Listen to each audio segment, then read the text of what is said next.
around the world, this is the moment you've all been waiting for. It's time! The difference between light heavyweight and heavyweight division is enormous. Going up 60 pounds to the heavyweight division sounds like suicide, but some fighters don't have a hard time dealing with massive giants.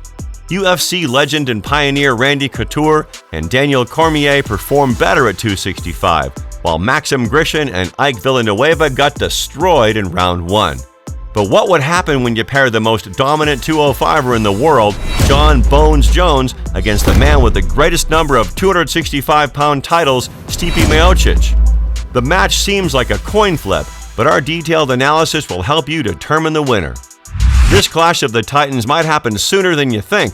If Stipe defeats Ngannou in the rematch at UFC 260, Bones Jones might be the next in line for the title shot. Jon Jones' technical approach. Jon Jones is undoubtedly the all-time greatest light heavyweight fighter in the world. The New York-born all-around octagon gangsta feels comfortable everywhere. He's ready to take part in a violent brawl with a kickboxer, drag the fight to the ground against a BJJ specialist, or out-wrestle the best Olympian wrestlers. The most dominant 205er comes from a wrestling background, but as time went on, the Greg Jackson gym star was changing his fighting style and learning new moves. Legend has it there are no holes in Jon Jones' fight game. Do you agree?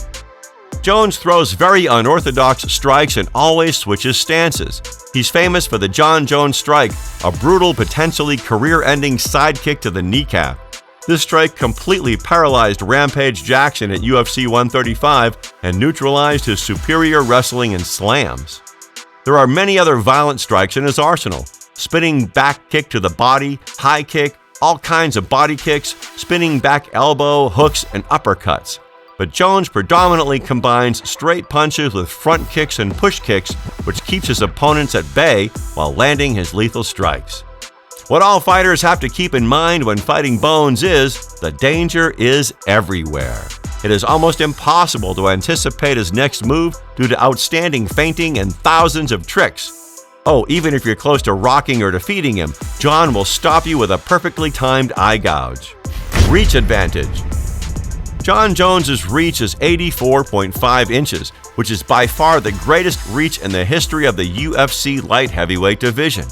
Nowadays, you'll rarely see a 6'4" fighter with a reach of 80+ inches. An exception is Kevin Holland, a middleweight octagon warrior with an impressive 82.5-inch reach. When it comes to the UFC 265-pound division, the only other fighter with an 84.5-inch reach is retired Stefan Struve, but he is 7 feet tall. Jones' outstanding reach is a critical advantage for many reasons. It is very hard to rock him with a powerful punch because you must make a step drag forward to hit the former 205-pound champion in the face. Other aspects of Jones' game. Let's discuss clinch control. Jon surprisingly excels in the clinch, especially when he has one underhook in. As soon as the opponent tries to go for the reversal, the Rochester-born octagon warrior moves his leg to the outside and cuts the angle. Nobody was able to take Jon Jones down before UFC 165 when Alexander Gustafsson locked his hands tighter on Jon's waist and somehow took Jon down to the canvas. Yet Jones then demonstrated his athletic ability to scramble up and got back on his feet in a split second. Jones is rarely on his back, but even if that happens, his hips will never be close to the ground.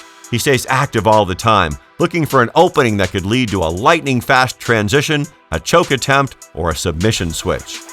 From the clinch, he also likes to throw slashing elbows, horizontal elbows, and brutal knees to the body that would give even the best Muay Thai fighters a tough time. Above all, Jon Jones is a cardio machine. He never slows down, and as time goes on, he looks more and more dangerous. Fighting for 5 rounds is a piece of cake for him. Jon's controversial decision-making. But wait, how on earth did this phenom suffer 2 defeats? Well, Jon Jones' greatest enemy is himself. He's the only fighter who was stripped of the title 3 times. The hit-and-run incident and prohibited substances make us believe that he has never learned his lesson. Even a child stops breaking rules after 2 warnings. His fight versus Matt Hamill looked more than over as Bones got on top of him, establishing full mount. But instead of finishing the battle with a flurry of punches, he chose to experiment with prohibited 12-6 elbows, which frustrated Steve Mazzagatti, who immediately stopped the contest and claimed Hamill the winner via a disqualification. Jones threw shade at his dominant wins over Ovince St. Preux at UFC 197 and Daniel Cormier at UFC 214 due to positive tests on prohibited substances. Some fair play lessons could come in handy for Jones. Get it together, brother. Stipe Miocic, technical approach. Let's take a look at Stipe's game. He's the former NCAA Division I wrestler who modified his fighting style upon arrival in the UFC. In the first few bouts, Miocic was predominantly attempting to shoot in and drag the battle to the canvas, but North American Allied Fight Series and UFC 2 are two totally different fighting leagues. It's like comparing apples and oranges. Stipe forced Bobby Brents to surrender after a flurry of leg kicks for the NAAFS belt, but when he entered the UFC octagon and was matched up against world-class fighter Stefan Struve, he couldn't handle the onslaught of punches from the Dutchman. This led to the massive fighting style change. Stipe turned from offensive wrestler to tactical, tricky, and patient boxer and wrestler. Despite Stipe not being known as a cardio machine, his back-to-back decision wins over Roy Nelson and Gabriel Gonzaga showed an outstanding level of maturity, as Miocic destroyed both opponents with great counterpunches and a fabulous ground game. Wrestling background.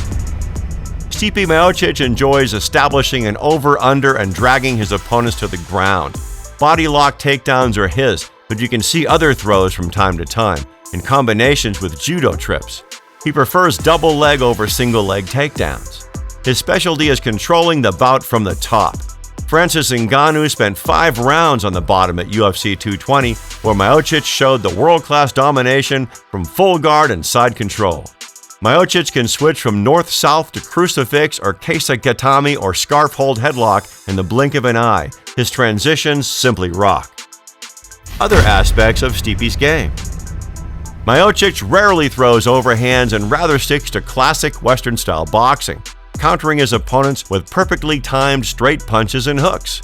You can see an example of a perfectly timed straight counterpunch in his battle against Fabricio Verdum in UFC 198. The Brazilian BJJ black belt was aggressively swarming all over the place and marching forward, but Stipe turned the lights out via punch to the chin, nighty-night.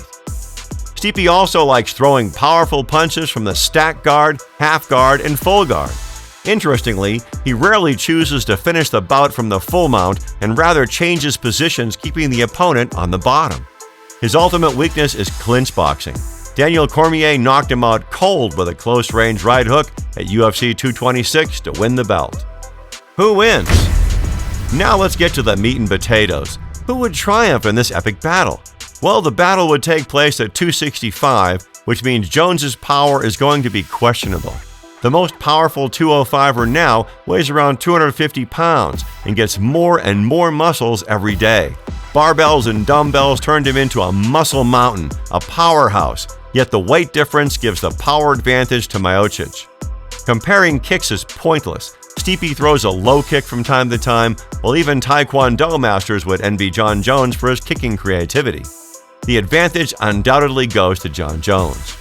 Stipe throws straight and diagonal knees off the clinch, while Jones tries flying knees and knee combos from time to time, so another point for Jones.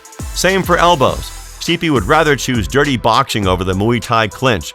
Jon Jones likes to catch the leg and then punish his opponents with spinning back elbows. Plus, you can expect all kinds of Thai boxing strikes in a close fight against him.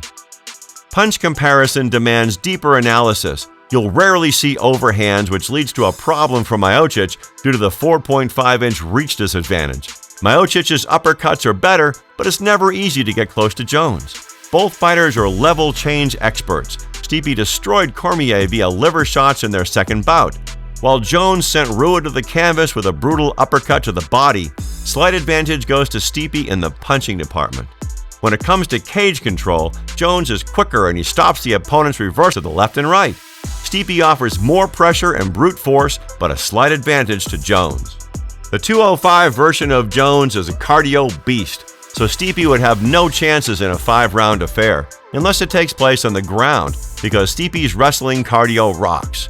This parameter is questionable at the moment because more muscles lead to worse cardio. Rodolfo Vieira and Carlos Ulberg, some of the most ripped fighters in the UFC, gassed in the second round, which led to surprising upset losses. Both fighters are tactically awesome, but Jones has the greater octagon experience. Plus, counter-strikes go in favor of Jones, as he'd have to deal with Western boxing and some low kicks. Miocic has never fought a guy with creative leg attacks and unorthodox punches and kicks. It could lead to a headache for the current 265 king. It's hard to say who'd win because Jones has never fought at 265 before. Both fighters have high fight IQ, but Jones has more weapons in his arsenal and is a craftier fighter. In this battle of the Titans, we think Jones would come out the victor. Currently, the bookies at bestfightodds.com are giving a slight advantage to the most dominant 205er in the history of the UFC if these two ever face off. That's our breakdown of one of the most anticipated bouts the fight world wants to see. What are your thoughts? Do you agree or disagree? Who'd win this legendary 265-pound contest? Let us know your pick in the comments below. Is Jon Jones going to outsmart and defeat the legendary Octagon Warrior with the greatest number of 265-pound title defenses? Or will the heavyweight division be too much of a challenge for the new Hulk-looking version of Jones?